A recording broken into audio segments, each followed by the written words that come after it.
किताब दे मेरे को, ये तो या ऑनलाइन ना देख रहा हूं मैं। रीमान प्रमेय के कथन में लिखें, कहाँ है वो कथन?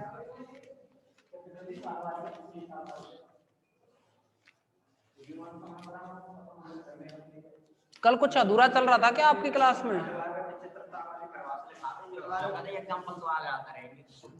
रीमान प्रमेय में लिखेंगे आप इसका जो स्टेटमेंट है। देखिए रीमान प्रमेय एक बहुत ही अच्छी थ्योरम है, ये आपसे पूछी जा चुकी है पहले भी। कथन में लिखेंगे बिंदु z बराबर a, या ऐसे लिखें, सॉरी, यदि z बराबर a, रीमान प्रमेय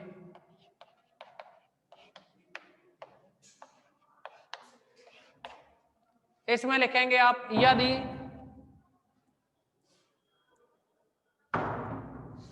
यदि z बराबर a, रीमान प्रमेय में लिखें यदि z बराबर a,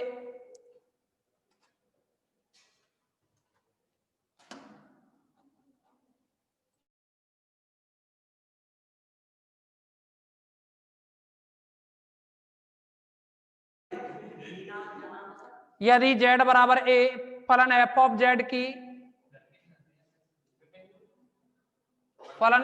z की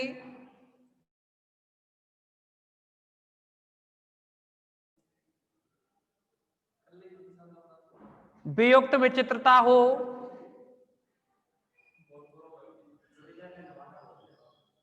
यदि z बराबर a फलन f ऑफ z की वियुक्त विचित्रता हो तथा थर्ड ईयर की क्लास है लाला राजकुमार, कौन है राज राठौर, क्या? यदि z बराबर a फलन f ऑफ z की वियुक्त विचित्रता हो तथा z बराबर a के निष्कासित प्रतिवेश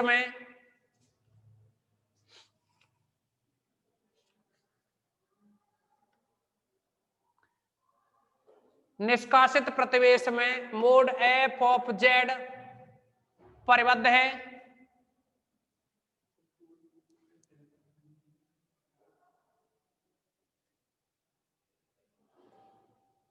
अरे मैथ की क्लास है भाई ये,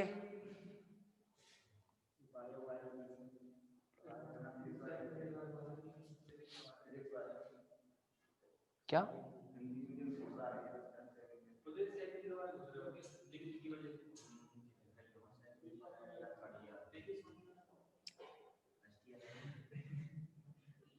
अरे ये सेकेंड ईयर की क्लास नहीं है, थर्ड ईयर की क्लास है, ठीक है ना? अगर इस क्लास में सेकेंड ईयर के स्टूडेंट हो तो वो क्लास को लीव करेंगे।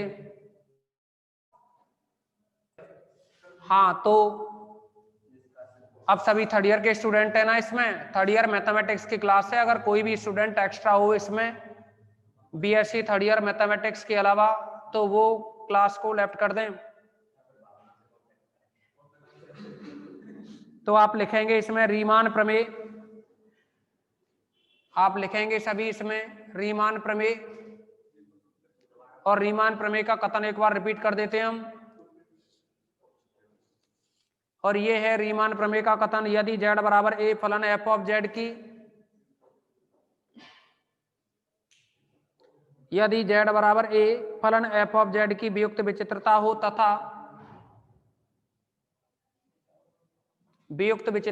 तथा z बराबर a के निष्कासित प्रतिवेश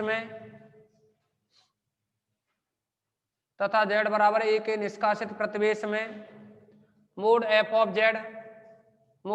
z परिबद्ध है,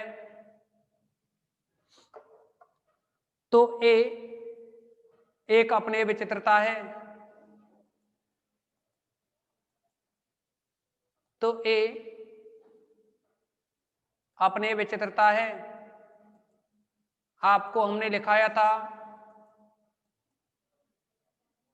एक लौरा प्रसार लिखाया था, उसमें आपको बताया हमने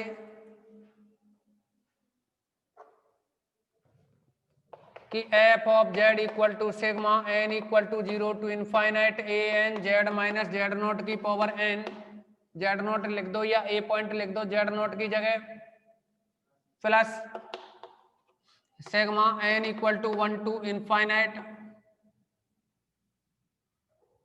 B n z minus a की पावर माइनस एन। अब देखिए अपने विचित्रता के बारे में हमने बताया कि कोई भी बिंदु जेड बराबर ए अपने विचित्रता होगी यदि उसके प्रसार में ऋणात्मक घात वाले पद ना हो, मतलब ये जो बी एन है ना, जेड माइनस ए की नेगेटिव जो पावर है ये पद ना हो। आपको अपने विचित्रता के बारे में बताया था कि अपने विचित्रता के बारे में बोला आपको कि लोरा प्रसार के मुख्य भाग में अगर कोई भी पद ना हो तो अपने विचित्रता, और परिमित पद हो तो अनंतक, और अपरिमित पद हो तो ऐसी कंडीशन में अनिवार्य विचित्रता होती है। ठीक है ना, इतना सब कुछ लिखा दिया था हमने। तो अब देखो हमें जो सिद्ध करना है इस थ्योरम में वो ये है कि अपने विचित्रता है। अपने विचित्रता सिद्ध करने के लिए ये मुख्य भाग नहीं होना चाहिए, ये मुख्य भाग इसमें से गायब होना चाहिए, और गायब होना चाहिए का मतलब है हो ही ना, हो ही नहीं। और कब नहीं होगा, जब ये बी एन है ना, यहाँ जो बी एन है वो 0 हो जाए तो इसमें मुख्य भाग नहीं होगा। ओके, तो हम क्या करेंगे, यहाँ मुख्य भाग को 0 करेंगे, इसके लिए बी एन 0 बताना है। इसके लिए आपसे कहा है बिंदु जेड बराबर ए के निष्कासित प्रतिवेश में फलन परिबद्ध है। आपको पता है परिबद्ध है तो mod f of z less than equal किसी भी रियल नंबर एम से लेस देन इक्वल होता है ना, आपने रियल में पढ़ चुके हैं ना, रियल एनालिसिस की बुक में आपको बता चुके हैं परिबद्धता की कंडीशन, कोई भी फलन एफ ऑफ जेड अगर परिबद्ध है तो इसका मापांक लेस देन इक्वल एम होगा। इसके लिए देखिए अब आप रीमान प्रमेय का कथन बताया था, उसमें आप समझेंगे इसका प्रूफ। माना प्रतिवेश mod z minus a less than r में mod f of z less than equal M.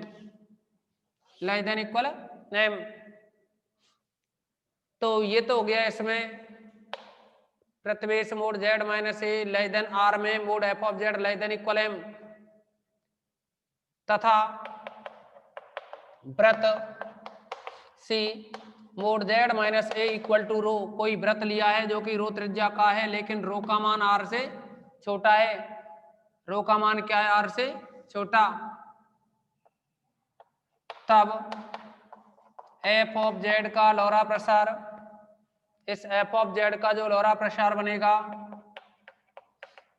वो आ जाएगा f of z equal to sigma n equal to 0 to infinite a n z minus z naught की power n plus का sigma n equal to 1 to infinite b n z minus z naught की जगह आप a लिखेंगे, a इसकी भी power minus n, जहां b n का मान है, क्योंकि हमें बी एन को 0 बताना है तो बी एन को ही लेकर के चलेंगे, जहां बी एन बराबर 1/2 pi iota contour C f of z d z upon में जेड माइनस ए की पावर माइनस एन प्लस 1 होता है। ऐसा हम आपको लिखा चुके हैं पहले, लोरा प्रसार में बी एन की वैल्यू को हम आपको पहले लिखा चुके हैं। ओके,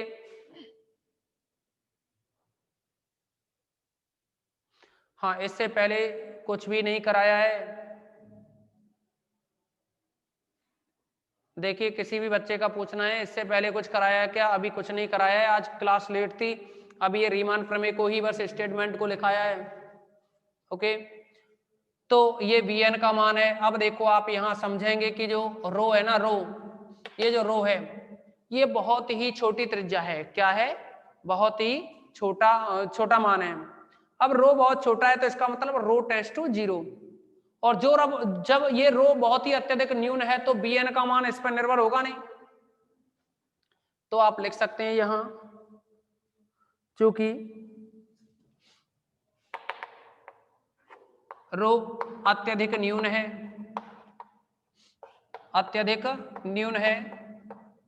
तब बी एन का मान इस पर निर्भर नहीं होगा, इस पर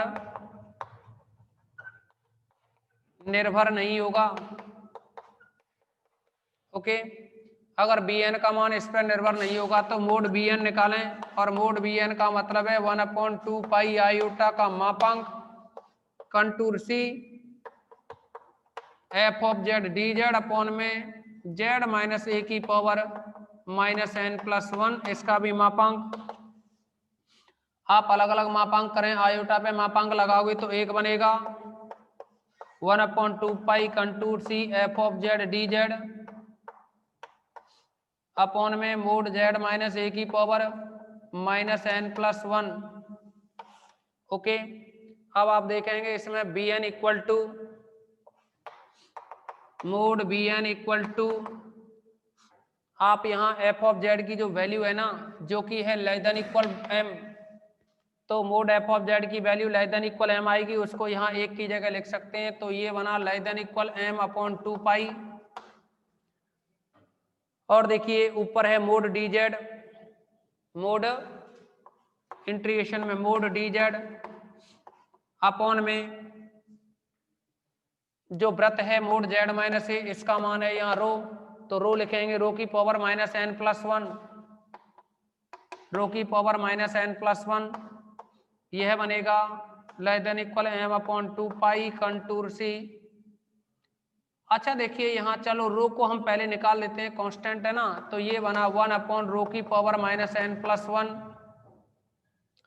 और यहाँ बनेगा ये contour C mod d z, तो ये आ जाएगा less than equal M upon 2 pi into में 1 अपॉन रो की पावर माइनस एन प्लस 1, साथ में कंटूर सी डी जेड, इसका मतलब है कि 2 पाई रो, क्योंकि मोड डी जेड का मतलब होता है चाप की लंबाई, और चाप की लंबाई हम वृत्त के लिए डिस्कस कर रहे हैं, तो वृत्त की त्रिज्या रो है, और रो है तो उसका जो चाप होगा वो बनेगा 2 पाई रो। क्या बनेगा वो? 2 पाई रो। तो इसको आप लिख सकते हो यहाँ 1 अपॉन रो की पावर माइनस एन प्लस 1 2 पाई रो, 2 पाई से 2 पाई कैंसिल हो जाएगा और रो की घात माइनस एन बनेगा ना ये, तो आप देखेंगे ये बन जाएगा एम रो की घात एन। देखो रो पे माइनस एन घात बनेगा, उसको ऊपर ले गए तो रो पे एन बन गया, रो पे एक घात बनेगी, उस रो पे एक घात से ये रो पे घात कट गई, तो अब ये बना लेस देन इक्वल एम रो की पावर एन। आपको पता है कि रो क्या है? अत्यधिक न्यून है, तो इसमें कंडीशन लगाएंगे, क्योंकि rho tends to zero, rho tends to zero, तब mod b n tends to क्या हो जाएगा? जीरो।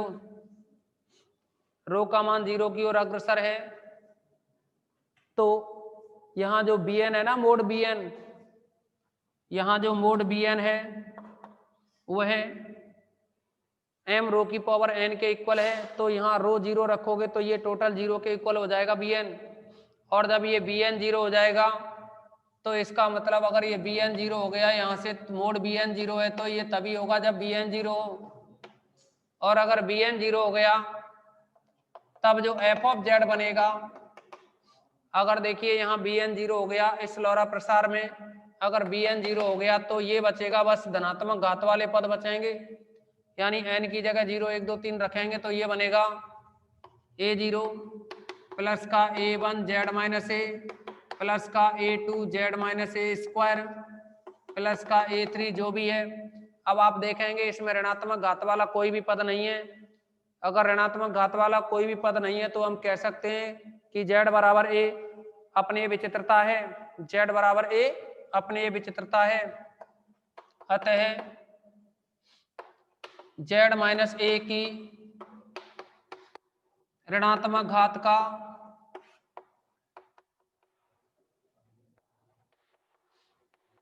कोई पद नहीं है,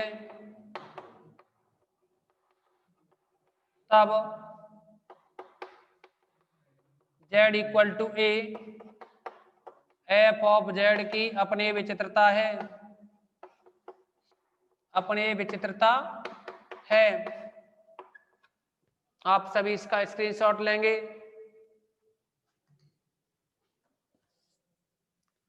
सभी स्टूडेंट स्क्रीनशॉट लें इसका।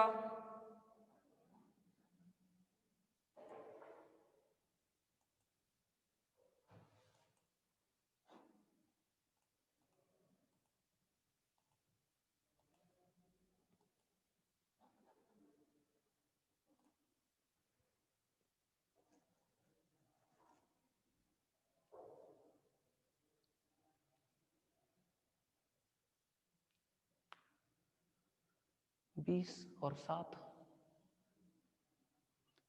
और 1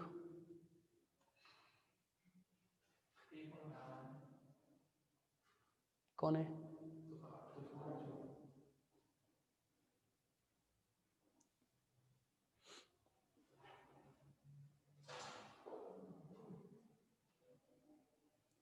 स्क्रीनशॉट ले लिया होगा सभी ने। आप सुनाएंगे।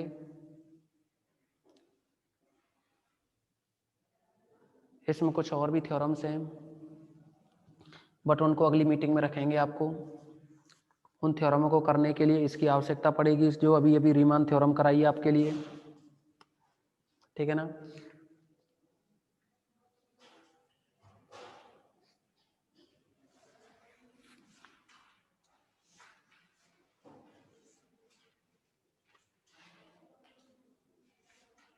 देखिए आयोटा कहाँ गया। हमने स्टार्टिंग में आपको बताया था कि आयोटा का मापांक 1 हो जाता है, क्योंकि मोड़ लगाओगे ना, यहाँ जो मापांक लगा है ये, जब ये मोड़ लगा है, अगर आप यहाँ आयोटा पे मापांक लगाते, ऐसे लिखते ना आयोटा को, तो इसका मतलब होता रियल पार्ट का वर्ग। आयोटा है ना रियल पार्ट, तो 0 प्लस आयोटा लिख सकते हो, तो 0 का वर्ग, और आयोटा के साथ यहाँ 1 का गुणा माना जाए तो 1 का वर्ग, तो 1 ही आएगा ना, ठीक है ना।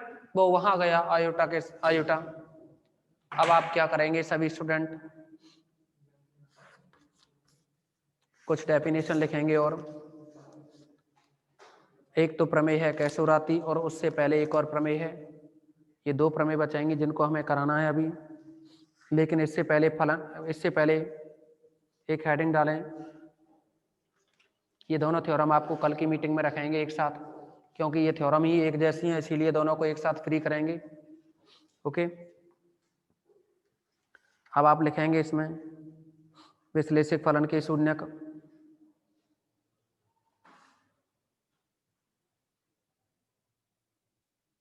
विश्लेषक फलन के शून्यक। तो देखिए शून्यक का मतलब होता है वे बिंदु जिन पर फलन का मान शून्य हो रहा हो, शून्यक कहलाते हैं। अनंत तक का मतलब होता है वे बिंदु जिन पर फलन का मान अनंत हो रहा हो, तो वो अनंत तक कहलाते हैं। तो आप लिखोगे विश्लेषक फलन के शून्यक में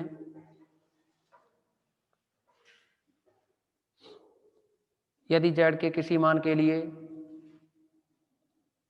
हेडिंग आपने डाल दी विश्लेषक फलन के शून्यक, और इसमें लिखें यदि z के किसी मान के लिए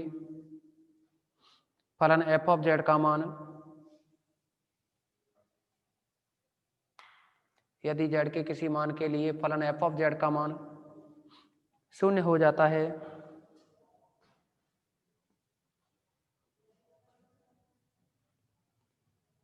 तो वह मान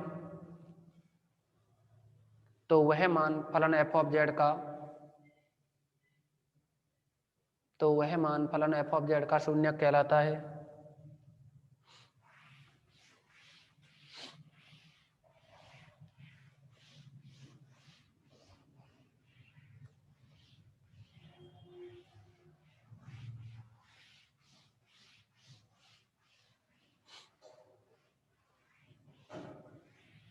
जैसे लिखेंगे जैसे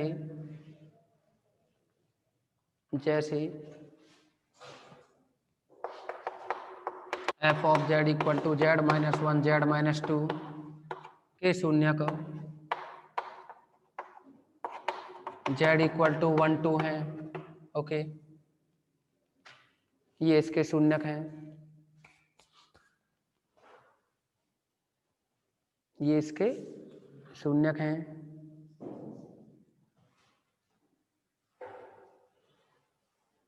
नेक्स्ट लिखोगे शून्यक के बाद में हेडिंग डालोगे अगली,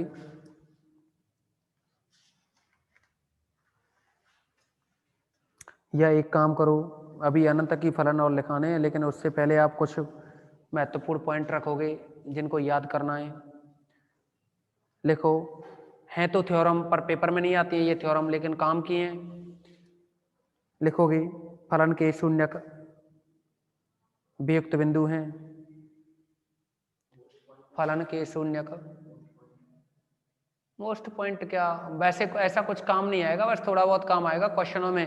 तुम कहीं मेरे से क्रॉस क्वेश्चन करोगे तो मैं वहां आपको बता दूंगा ये पॉइंट मैंने लिखा दिया है, समझ रहे हो कि नहीं, वहां काम आएंगे क्वेश्चनों में। क्वेश्चन भी ज्यादा नहीं है, लगभग आधे से ज्यादा तो हो गए, आधे से ज्यादा क्वेश्चन हो गए, क्योंकि सिलेबस में से ये नवा चैप्टर है ना, ये पूरा है, नवे के साथ में 10वां और है।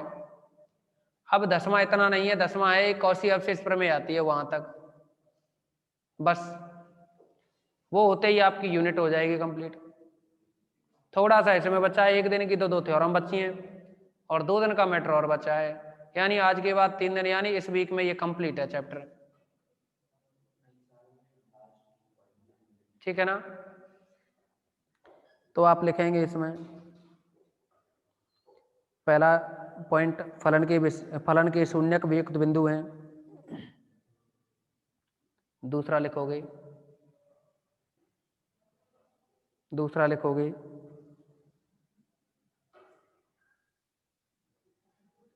किसी फलन के अनंत तक वियुक्त बिंदु होते हैं, किसी फलन के अनंत तक वियुक्त बिंदु होते हैं, किसी फलन के अनंत तक वियुक्त बिंदु होते हैं। एक और लिखेंगे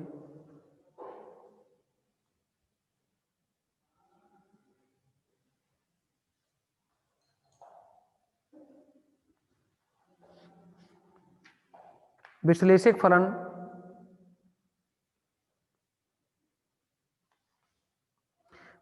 फलन अनंत तक या अनिवार्य,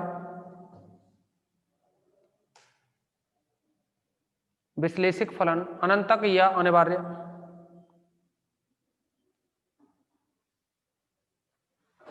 वियुक्त विचित्र बिंदु के प्रतिवेश में,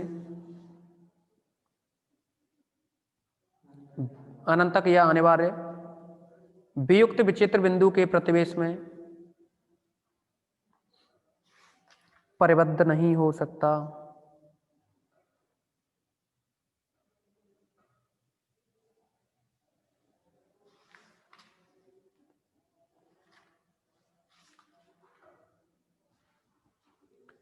नेक्स्ट हेडिंग डालेंगे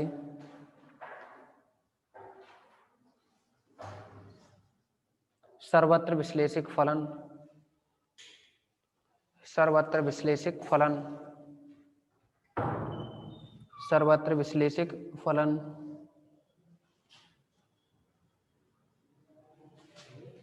अभी नहीं किए, हाँ, सर्वत्र विश्लेषिक फलन